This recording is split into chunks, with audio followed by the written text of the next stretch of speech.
Now this, only a fraction of the homes that were hit hardest by Hurricane Helene were actually insured. Owning Manhattan star Ryan Serhant joins us now. Ryan, we know that the insurance has always been an issue in Florida, but how bad is this insurance crisis? It's about $34 billion of bad. It's one of the greatest insurance crises we'll see, I think, in a very, very long time. What's more frightening to me is that only 2 to 4% of homeowners actually have flood insurance. And if you get it through the National Flood Insurance Program, it's $1,000 a year on top of all of your other costs. So it's a travesty. It's a tragedy. It really is. Let's move on and talk about the housing market overall. What's your current outlook? Is it improving? Inventory is up. Interest rates are at 20-month lows. But buyers are still sitting on the sidelines. People are waiting.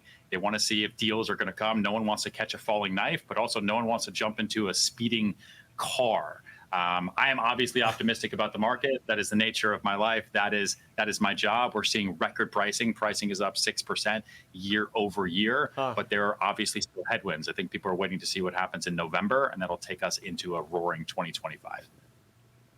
That's encouraging. You know, there are a lot of people sitting there with 2.9, 3% 30-year fixed mortgages. Right now, the 30-year mortgage around 6.12%. Is that the new normal, do you think?